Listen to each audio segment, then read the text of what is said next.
de los capítulos más complicados. Que, no se pueden encender estas luces, ¿cierto?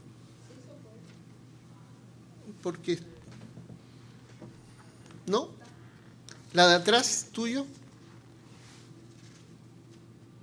No, apagamos. Entonces no se puede. Ok. Entonces, Hebreos 10, vamos a ir a Hebreos capítulo 10, versículo 1. Pues, ya que la ley solo tiene las sombras de los bienes futuros y no la forma misma de las cosas, nunca puede, por los mismos sacrificios que ellos ofrecen continuamente, año tras año, hacer perfectos a los que se acercan. A ver, ¿qué está hablando el apóstol o el escritor? De nuevo, vamos a ver nuestro video que vimos los últimos 2 domingos. Y recuerden que el escritor, que no sabemos si fue el apóstol Pablo u otro escritor, está refiriéndose a esto que vamos a pasar ahora. El video de 2 minutos. Está grabándose, ¿cierto? Ya. Recuerden que Dios le dijo a Moisés que le hicieran un tabernáculo, que consistía en un atrio y por supuesto ese cerco de telas blancas, está el patio, y lo primero que entraba y encontraban era un altar de bronce donde se presentaban las ofrendas del pueblo en el altar de bronce, y ahí también al costado se degollaba el animal y se presentaban sacrificios. Y note que estoy diciendo, se presentan por un lado sacrificios y por otro lado ofrendas. No todo eran sacrificios, pero en las Escrituras podemos encontrar, como di el ejemplo en la clase bíblica, que a todos, cuando hablan en plural generalizado, son sacrificios, pero cuando van a lo particular, hablan de ofrenda para un lado y sacrificio para otro. Di el ejemplo, ¿cuántos hijos tienes tú? Yo tengo 2 hijos varones, una hija mujer. Si le pregunto a Verónica cuántos hijos tiene ella, me va a decir, tengo 2 hijas y un hijo. 3 hijos tengo, pero en términos generales. Alto, un poquito desde el video. Entonces, fíjense, cuando hablo de hijos, le pregunto a Verónica, ¿cuántos hijos tiene? Verónica no me corrige, ¿ya? No me dice, no, son 3 hijas. No, me dice, 3 hijos, 2 niñas y un niño. Pero en términos generales son hijos. Lo mismo ocurre con el lenguaje cuando hablamos de cuántos sacrificios. ¿Ya? Ok, y cuando vamos a lo particular, no a todos se le llama sacrificio, sino que solo al sacrificio que se come se le llama como tal, y a los otros se le llama ofrenda. Pero a todo el sistema se le llama sacrificios, como que si fuera una categoría. Pero cuando vamos a las subcategorías, nos encontramos que unos corresponden a sacrificios porque se comen y otros a ofrendas. Y continúa con el video. Ahí está el lugar santo. La carpa se divide en 2, el lugar santo y el lugar santísimo. En el lugar santo estaba el candelero, ¿ya?, donde los sacerdotes lo encendían. Solo los sacerdotes podían entrar hasta ahí, nadie más que el sacerdote. De esa mesa habían 12 panes que solo los sacerdotes podían comer. Cuando David está huyendo del rey, que lo quería matar, el sacerdote le dice, no tengo nada más que para comer sino estos panes. Y entonces les da los panes. Ahí está el altar de oro, el altar de incienso, donde se quemaba el incienso. Quien podía quemar el incienso era solo el sacerdote, nadie más. Ahora, cuando el sacerdote se contaminaba por un pecado involuntario, tenía que presentar una ofrenda que se llama jatá. Ahí está la carpa más adentro, La carpa se dividía en dos, lugar santo y el lugar santísimo. En el lugar santísimo estaba esa caja de madera recubierta de oro que tenía una tapa. Arriba estaban estos querubines. Esta tapa se llamaba el propiciatorio, en inglés mercy seat, que correspondería al español asiento de misericordia. Ahí en Éxodo 25, 22 dice, desde allí yo me declararé. Una vez al año entraba el sumo sacerdote esparciendo sangre para limpiar las impurezas ocasionadas por el pecado. Entonces, habían 3 lugares que se limpiaban con sangre: el altar de bronce, el altar de oro, que estaba en el lugar santo, el incensario de oro, y el propiciatorio. El propiciatorio era donde estaban los querubines. Se limpiaban con sangre para purificar el lugar y para que pudiera Dios perdonar a las personas. ¿Ya? ¿Cuántas veces entraba el sumo sacerdote ante el lugar santísimo, ante el propiciatorio, el mercy seat? Una vez al año. Todos los años hacía lo mismo. ¿Para qué? Para limpiar, ¿qué? La contaminación del pecado. El pecado producía una contaminación. Ahora, entendiendo esto, pues, ya que la ley solo tiene las sombras de los bienes futuros y no las formas mismas de las cosas, nunca puede, por los mismos sacrificios que ellos ofrecen continuamente, año tras año, hacer perfectos a los que se acercan. Recuerden, estamos en el tiempo en el cual ya todavía se hacían estas ofrendas y sacrificios. Y el apóstol, el escritor, le está diciendo, ¿saben qué? Esos sacrificios y ofrendas que se presentaban nunca limpiaban nada de la conciencia de la persona. ¿Por qué? Porque tenían que volver a repetir. Cuando Cristo se presenta, muere en la cruz, resucita y entra en los cielos. Y acá nótese la pregunta: ¿cuántas veces entró en los cielos? Una sola vez. El énfasis de una sola vez que aparece en las Escrituras no es cuando muere, es cuando entra. ¿Ya? Y ahí es el énfasis. Lo interesante es que eso es como, no pregunta, no dice que Jesús murió una sola vez en Hebreos. Él dice, el escritor dice que Jesús entró, el Cristo, una sola vez. Lo que entra, una sola vez. Entonces, el énfasis de una sola vez es la entrada, no es la muerte. ¿Pero y qué tiene que ver con eso? Sí, tiene que ver mucho. ¿Por qué? Porque su entrada no se puede repetir. Si repetimos su entrada, quiere decir que su muerte tendría que repetirse. Y estaría Cristo muriendo muchas veces y entrando muchas veces. Y Cristo entró una sola vez. Insisto de nuevo, el escritor cuando habla de la entrada en los cielos al referirse una sola vez. Versículo 2. De otra manera, ¿no habría cesado de ofrecerse, ya que los adoradores, una vez purificados, no tendrían más conciencia de pecado? Fíjese, en el antiguo sistema, lo que ocurría, o el antiguo pacto, se mataban los animales, se tomaba la sangre del animal, se purificaba el propiciatorio, el altar de oro y el altar de bronce con la sangre de estos animales para que fueran las personas limpiadas.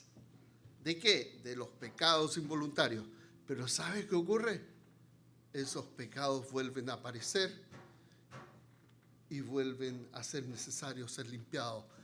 El sistema no sirve para limpiar conciencias. El sistema no sirve para renovar el corazón. El sistema es solo, ¿cómo llamarlo? El sistema es solo un adelanto de lo que es real.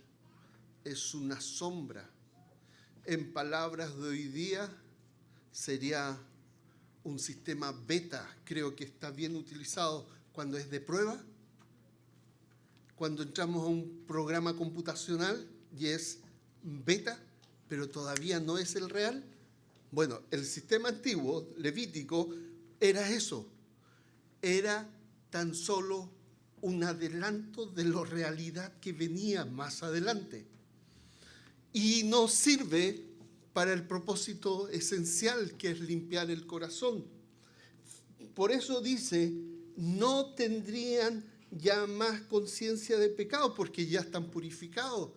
Las personas en su corazón no eran purificadas por el sistema antiguo. Y dice después, pero en esos sacrificios hay un recordatorio de pecados año tras año. Y aquí algo impresionante y algo que podría, si lo entendemos bien. Ahora muestra la fotografía que te pasé. Y acá esta va a ser nuestra fotografía de estudio del sistema levítico. La siguiente. Fíjense, abajo hay 3 llaves. Primero necesito un pacto. Luego necesito un lugar que está dado por el tabernáculo, un lugar de encuentro. Y luego necesito un sacerdote. Son 3 lugares que necesito para poder entrar antes de empezar a poder adorar al Señor en el altar de bronce. Antes de poder entrar, necesito que esté establecido el pacto. Necesito que esté establecido dónde lo vamos a hacer. Y necesito un mediador, un sacerdote. Sin estos 3, no es posible. Y acá es importante que si hay un pacto, necesito un sacrificio de pacto. Hay un lugar de encuentro con Dios. Y hay un sacerdote que media entre Dios y mi persona. Y todo esto hoy día, estos 3, es Cristo. Él estableció el nuevo pacto en su sangre. Él es el lugar de encuentro. Y Él es el sacerdote eterno. Siguiente fotografía. Pero cuando ya tengo esto del lugar de encuentro, el sacerdote y el pacto, ahora aparecen una serie de ofrendas y sacrificios. Las primeras 2, una se llama Sham en hebreo, el otro se llama Hatá. Y nos vamos a centrar en el segundo, que aparece ahí como un río. ¿Por qué? Porque el Hatá era una ofrenda de purificación que implicaba limpiar con sangre el lugar de encuentro, que para el humano común el lugar de encuentro era el altar de bronce y se limpiaba con sangre. Cuando yo podía limpiar y estaba limpio, yo podía presentar un sacrificio de paz y comer en familia. Ahora, cuando dice acá, ¿por qué explico esto? Porque en el versículo que acabamos de leer, en el versículo 3, dice, pero en esos sacrificios hay un recordatorio de pecado de año tras año. Cuando aparece esa palabra en esta versión, en esos sacrificios, no está hablando, lo voy a decir de esta manera, en el griego original no aparece la palabra sacrificios. En el griego dice tan solo, pero en esos hay un recordatorio de pecado de año tras año. ¿Por qué? Porque el apóstol o el escritor se va a referir a esa ofrenda en particular que en el griego se llama amartía, la palabra, pero que en el original hebreo es jatá, es ofrenda de purificación.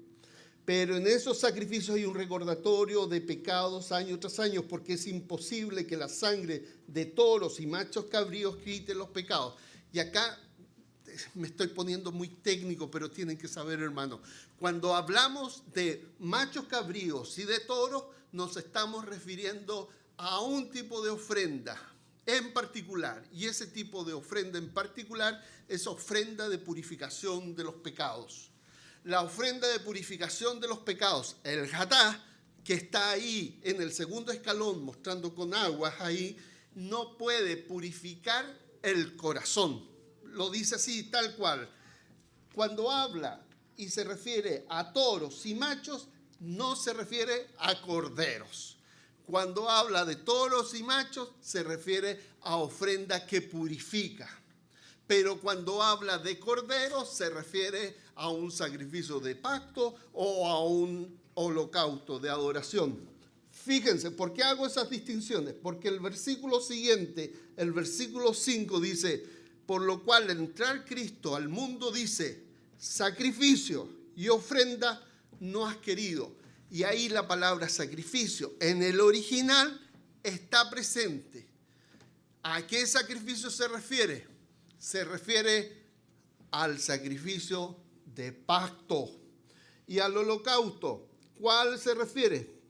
Dice, sacrificio y ofrenda no has querido, pero un cuerpo has preparado para mí en holocausto y sacrificio por el pecado no te han complacido. Vuelvo a decir, sacrificio y ofrenda no has querido. Dios le está hablando, Cristo está hablando con Dios. ¿Cuándo está hablando con Dios? Antes que fuera todo, en la eternidad. Antes que se encarnara, antes que estuviera aquí en la tierra, antes que entrara en los cielos. Antes de todo, Cristo está hablando y dice, sacrificio y ofrenda no has querido, pero un cuerpo has preparado para mí. Y acá algo interesante, hermanos. No sé cómo expresárselo. Y lo he dicho de esta manera. ¿Qué cuerpo? ¿A qué cuerpo se refiere? Está claro. Hay un sacrificio de pacto que me permite entrar al pacto. Y hay una ofrenda por el pecado que limpia mi pecado. Y acá me está diciendo que Él no quiere ofrendas ni sacrificios ni nada, sino que me preparaste cuerpo. ¿A qué se refiere? Y alguien me diría, está claro, cuando Jesús tomó forma humana, se encarnó y a ese cuerpo se refiere. Pero fíjate lo que dice el versículo 20.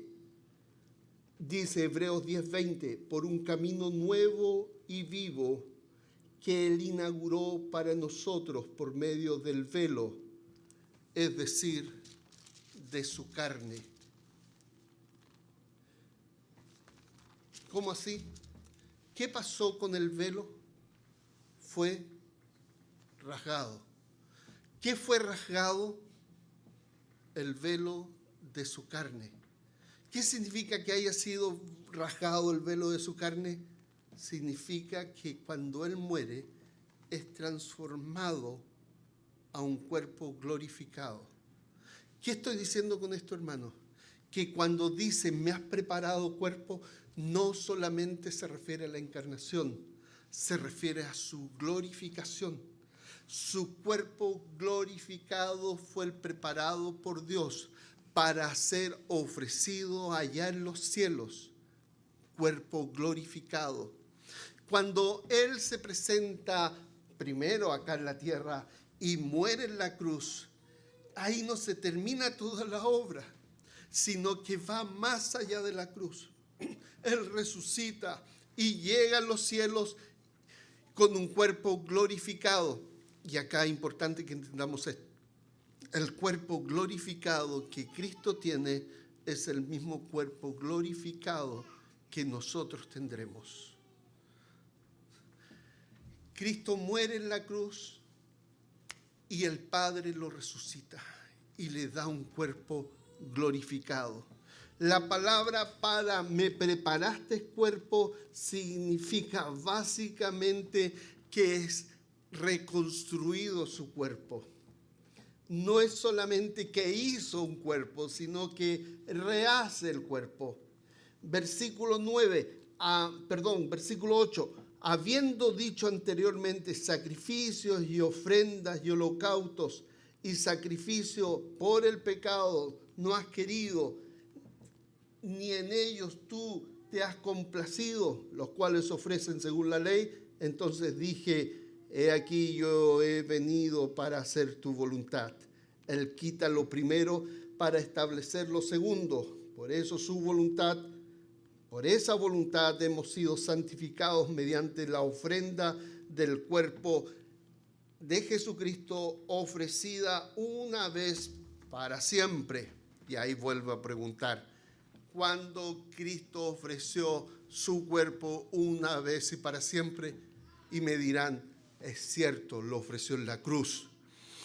Pero es aún más cuando Él muere, se transforma su cuerpo en un cuerpo glorificado, entra en los cielos y es ese Cristo en un cuerpo glorificado que se presenta ante Dios por nosotros.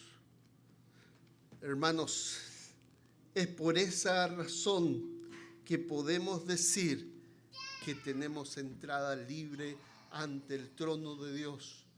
¿Por qué? Porque el sumo sacerdote que se presentó delante de él es Cristo mismo, que murió, resucitó y fue transformado y nos abrió la entrada. Y todo esto habla de lo que a nosotros nos va a suceder. ¿Qué nos va a suceder? Que en algún minuto nosotros mismos seremos transformados y en cuerpos glorificados nos presentaremos delante de Dios, porque Cristo, cuando hace todo esto, abrió el camino. ¿Qué significa que abrió el camino? Es la punta de lanza. ¿Qué significa eso? Que tras de él vienen otros con la misma experiencia. Y acá lo que vimos en la clase bíblica, ¿tú sabes que has muerto en Cristo? Tú en el momento en que creíste que Jesús era el Mesías, tú moriste en él. Todas tus penurias, todas tus tristezas relacionadas con el pecado pasado quedaron en la cruz. Y tú resucitaste en Cristo. ¿Eso qué quiere decir? Que no te identifica Dios con tu pecado previo, con las mentiras, con el mal uso de tu cuerpo, con tus adicciones, no importando cuáles estas sean. Insisto, hermano, lo que tú eras antes quedó clavado en la cruz y fuiste hecho una nueva criatura, resucitaste en él. Pero esto no se para, esto continúa. Las dolencias, los problemas, las circunstancias que estás viviendo tienen relación con cómo vas a manifestar a Cristo en tu vida, cómo Cristo va a actuar en ti. Siendo humilde, por supuesto, no desde el orgullo, no diciendo vamos a pintarnos de guerra para presentar este conflicto. No, desde la humildad como Cristo enfrentó la situación, enfrentar la situación. Dice la palabra que cuando lo maldecían no respondía con maldición, sino que encomendaba la causa al que juzga justamente. Hermanos, en ti habita el Espíritu del Señor y tu forma de responder hacia los problemas de la vida es desde el Espíritu del Señor. ¿Y cómo has de responder? Desde la humildad y la mansedumbre. Cosa difícil. Ahora hay algo importante. Esto continúa. Así como Cristo fue transformado después de su muerte al resucitar, tú serás transformado. ¿Por qué es esto? Porque Él abrió el camino para todos nosotros. Y acá importa hacer esta diferencia. ¿cuándo abrió el camino? Y tú me dices, ¿cuándo murió? Sí, cuando murió.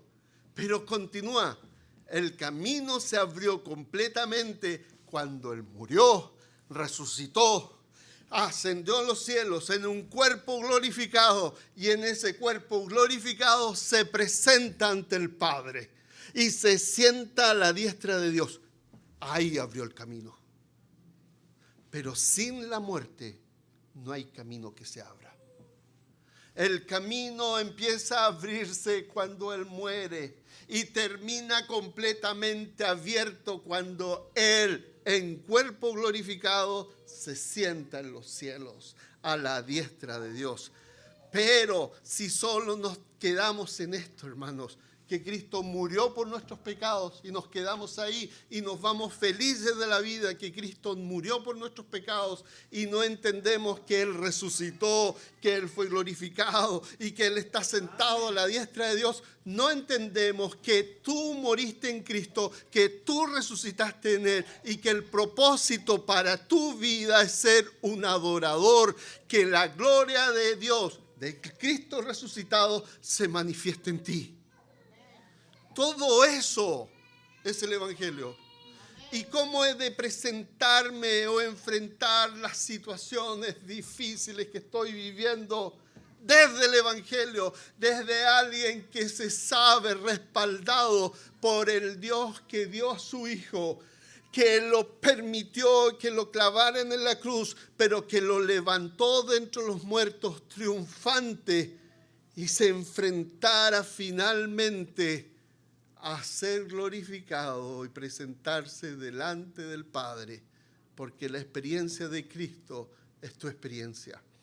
Y fíjense, cuando el apóstol o el escritor habla en plural del sacrificio de los pecados, plural, los pecados, se refiere a sacrificio de pacto que hace posible el perdón de los pecados. Otra vez vuelvo a lo técnico. Cuando el escritor en Hebreos 10 utiliza el plural para los pecados, se refiere al establecimiento del pacto que hace posible el perdón de los pecados conforme a Jeremías 31. Pero cuando habla de el pecado, se refiere a la acción sacerdotal de Cristo, limpiando nuestras conciencias y los lugares celestiales. Hay que hacer, es hilar muy fino, es una S. Lo interesante es que cuando habla del sacrificio, en singular, el sacrificio de los pecados, pecados plural, es un solo sacrificio para el perdón de los pecados.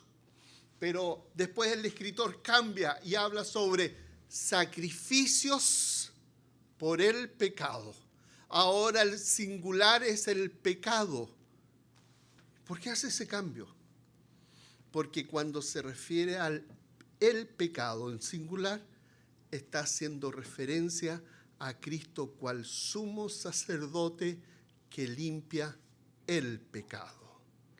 Y ahí vuelvo a preguntar, ¿cuándo Cristo llega a ser sumo sacerdote? Cuando muere por los pecados.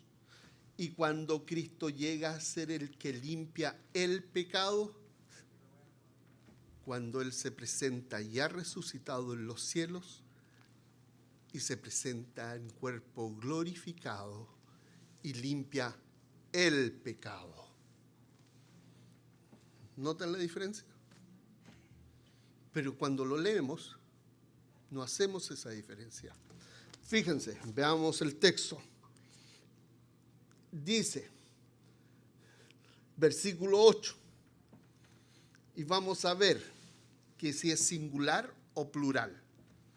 Habiendo dicho anteriormente sacrificios, plural, plural, y ofrendas y holocaustos, y ahora fíjense, y sacrificio por el pecado. singular. Pero en el original no dice la palabra sacrificio, solamente dice por el pecado. Y entonces es jatá.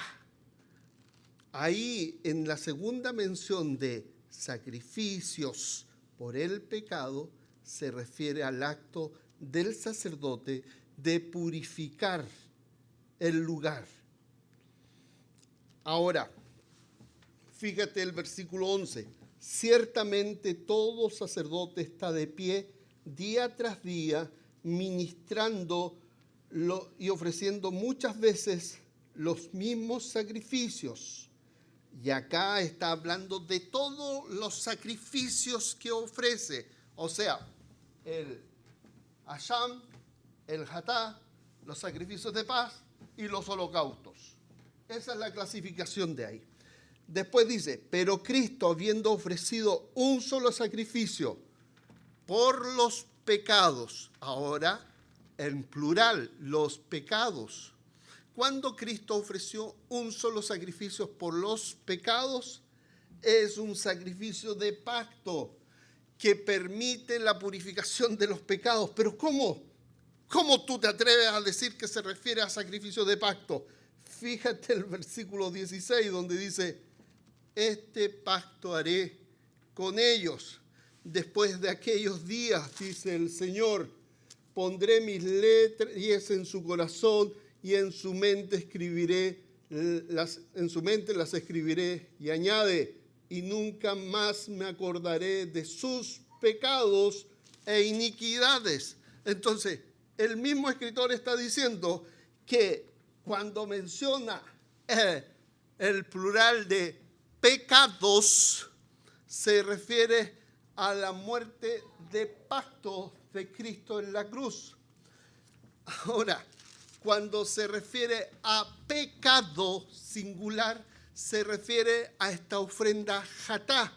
Y si ustedes lo buscan en el griego, en el BLB que les he enseñado, se van a encontrar que cuando usan la palabra sacrificio por el pecado en singular, va a aparecer la palabra griega amartía y no va a aparecer la palabra sacrificio. ¿Por qué? Porque vuelvo a insistir, Cristo muere en la cruz como sacrificio de pacto para perdón de los pecados. Cristo se presenta en los cielos como ofrenda de purificación por el pecado. La muerte de Cristo en la cruz como sacrificio de pacto para perdón de los pecados permitió establecer el pacto que tiene como consecuencia la resurrección de Cristo para presentarse en cuerpo glorificado en los cielos para purificar la contaminación a causa del pecado. ¿Notan la diferencia? Pero ¿qué hacemos? ¿Y qué hace inclusive el escritor? El escritor menciona, o el traductor, fíjense lo que ocurre. El traductor en la mención del versículo 8 de la palabra sacrificio por el pecado, ahí en el griego, como no entendió esta escalerita, el traductor, para poder comprender lo que dice aquí, le agregó la palabra sacrificio. En el versículo 6 pasa lo mismo, sacrificio por el pecado. Para el traductor querer entender lo que dice, oscureció todo. No entendió esta escalerita que le muestro, le agregó la palabra sacrificio. ¿Por qué? Porque no entendió que jatá era sencillamente ofrenda de purificación por el pecado. Y entonces, para comprender, y como toda muerte de un animal se mete a como si fuera sacrificio, agregó la palabra sacrificio. Lo mismo ocurre en el versículo 2, donde aparece la palabra sacrificio. En el griego no está la palabra sacrificio. Y lo que más se acerca a esta expresión de sacrificio por el pecado, como jatá, se usa en el versículo 18, a donde hay perdón de estas cosas, ya no hay ofrenda por el pecado, y está en singular. Fíjense lo que le estoy diciendo. Cuando Cristo muere en la cruz, ¿lo hace como ofrenda por el pecado o lo hace como sacrificio para perdón de los pecados? Ay, qué técnico, hermano. ¿A quién le interesa? Hermano, sí, me interesa, porque si yo entiendo esta distinción, esta diferencia, Cristo murió en la cruz como sacrificio para establecer el pacto para perdón de los pecados. Y Él fue hecho sumo sacerdote al resucitar y se presenta en los cielos como ofrenda de purificación para limpiar las impurezas a causa del pecado. Sacrificio de pacto, ofrenda de purificación. Sacrificio de pacto acá en la tierra, ofrenda de purificación allá en los cielos. ¿Cuándo se completa todo? Cuando Él se presenta en los cielos. Pero si no hacemos esas diferencias, si no prestamos atención a la letrita, sacrificio por los pecados, ofrenda por el pecado, nos enredamos enteros. ¿Me comprenden? Porque si me entienden, podemos entender esto. La fotografía anterior, por favor. Les dije que habían 3 llaves. Está el pacto, está el tabernáculo, el lugar de encuentro, y está el sacerdocio. Aquí está el sacrificio por los pecados, la primera llave que establece el pacto. Y está también entonces el hecho de que Él es sacerdote y el lugar de encuentro. Siguiente fotografía.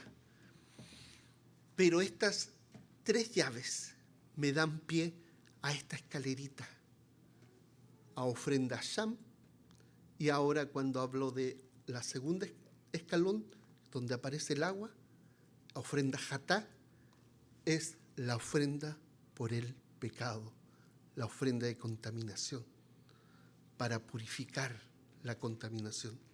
Pero cuando Cristo se presenta como tal, cuando ya resucitado, se presenta en los cielos con un cuerpo glorificado.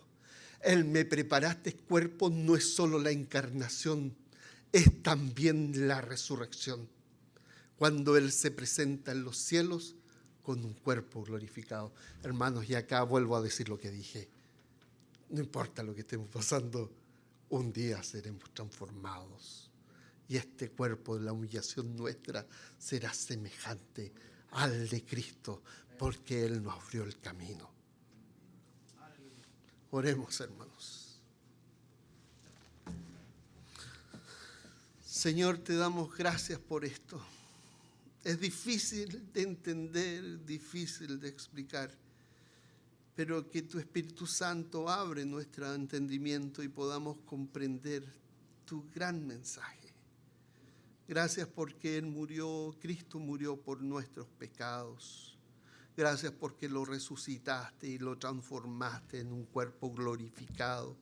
Y en ese cuerpo glorificado se presentó delante tuyo para como ofrenda de purificación por el pecado. Gracias por esta realidad, porque una vez lograda la purificación, Él se sentó a tu diestra. Gracias, Señor, por esto. Porque Él abrió el camino, porque Él se adelantó y su muerte fue nuestra muerte, su resurrección fue nuestra resurrección, su glorificación fue nuestra glorificación y estamos sentados con Él en los lugares celestiales. Gracias porque en un momento de la vida, de la historia, nosotros estaremos físicamente en cuerpos glorificados con Él. Gracias porque nuestro pasaporte está listo. y está sellado con la sangre de Cristo. Gracias, Padre. En el nombre del Señor Jesús. Amén.